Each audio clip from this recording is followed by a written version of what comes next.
The summer season has just left the island of Sodor, and the engines were glad to return to their normal duties.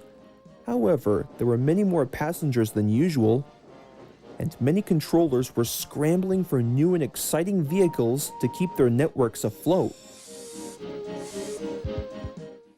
One day, Duke and Smudger were idling at the station, awaiting orders from the Thing controller, Mr. Percival. Now, for those who don't know, Smudger is a show-off. If you were to ask why, allow me to give you the demonstration. Every chance he makes, he can prove to the other engines how useful he can be, which results in him being careless, riding roughly, and often coming off the rails. His favorite engine to show off was Duke, who by many was regarded as the oldest and yet wisest of the narrow-gauge engines. The two engines waited and waited until they heard an unfamiliar revving. It was a shiny old-fashioned road vehicle who was donning a bright shade of yellow paint, a white rooftop, and was wearing a confidential smile.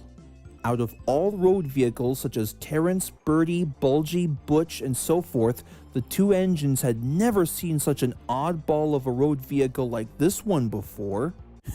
What's this here? Another one of them sports vehicles carrying Hollywood autograph hounds? Give me a break. Actually, this here is our very first railway taxi, smiled Mr. Percival. In case another engine is busy or is waiting at another station, we can use this new taxi to deliver your passengers just like clockwork. He's got that right. Usefulness on the road is my kind of specialty. I'm Revkey. Well, it's nice to meet you, little guy. I'm Duke. And over here we have Smudger. He can be kind of a backstabber, or better yet, a show-off, if anything. I heard that, Dookie. All right, simmer down, you two. Let's get ready for your passenger trains today. There's so much to do and so little time. Come on, Revkey. You bet, sir.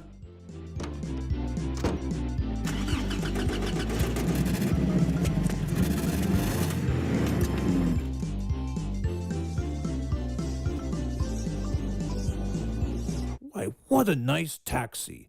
Isn't it exciting, Smudger? Now many more passengers can go from station to station in both train and taxi at the same time. Yeah, right. Taking passengers is our job. Well, we just gotta keep moving forward, that's all. If not, what might the railway come to? Yeah. What if that taxi is the perfect example of our replacement, permanently? What may happen to all of us then? Now, if you'll excuse me, I've got to deliver my passengers today. Well, all right, but be careful, Smudger. You don't want to puff roughly and come off the rails, do you? Listen, Dookie, who worries about a few accidents? I certainly don't. Goodbye.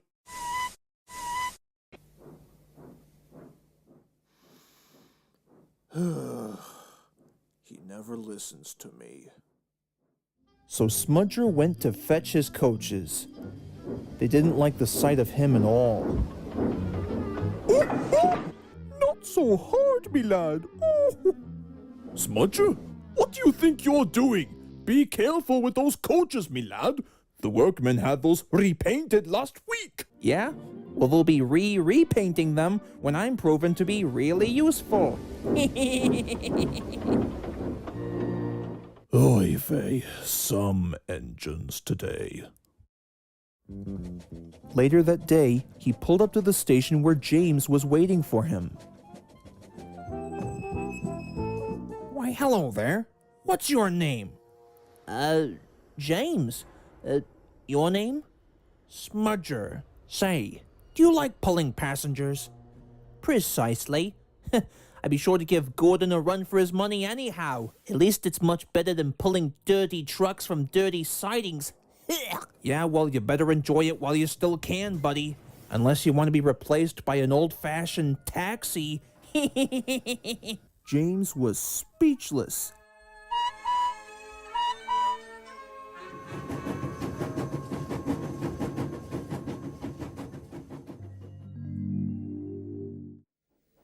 Smudger was chuffing carefully through the countryside. Suddenly, without warning, something unusual took Smudger's attention, and it was Oh, well, there's Rev Key. Well, there's no way he's going to replace all of us steam engines now. Perhaps a little rail/road race wouldn't hurt anybody. I wouldn't increase the speed if I were you, Smudger, said his driver. Besides, you heard what Duke said, right? But Smudger wasn't listening. This was the chance that he had been waiting for.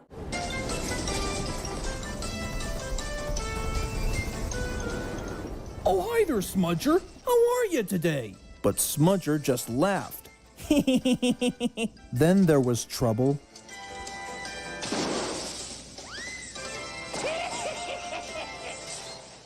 Thankfully, no one was hurt, but Smudger was feeling rather silly.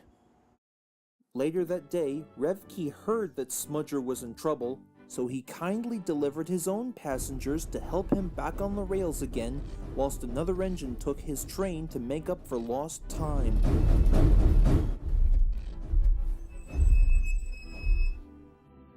Well, Smudger, I warned you to be careful, but you didn't take much notice, did you? Yeah, right, he snarled. Besides, I would have gotten away with it too if it wasn't for that meddling taxi who's planning to take our passengers and leaving us in the dust. Say what? What makes you think I want to replace steam engines on Sodor? Why, I wouldn't mind being really useful and keeping the railway network afloat. It's in my blood. All right, fellas, easy, easy. So, with the best strength possible, the workmen managed to lift Smudger back on the rails again. Well, it looks like my work here is done. Goodbye, fellas.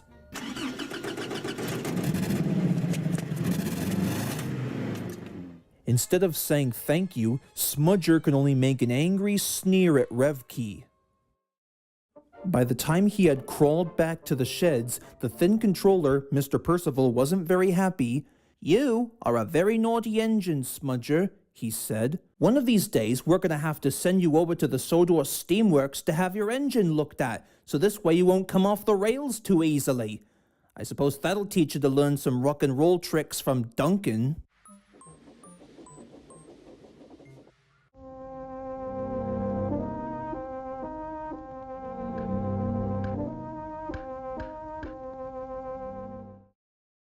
The next morning, it wasn't made very clear if Smudger had learned his lesson, for some children walked up and was granted permission by their families to come and have a look at the engines. One called out, "Hey, look, everybody! Here's Smudger! He tried to race a taxi yesterday, but the taxi nearly beat him!" And the children all laughed and smiled till they nearly had the case of the hiccups. Poor Smudger never believed in taxis now.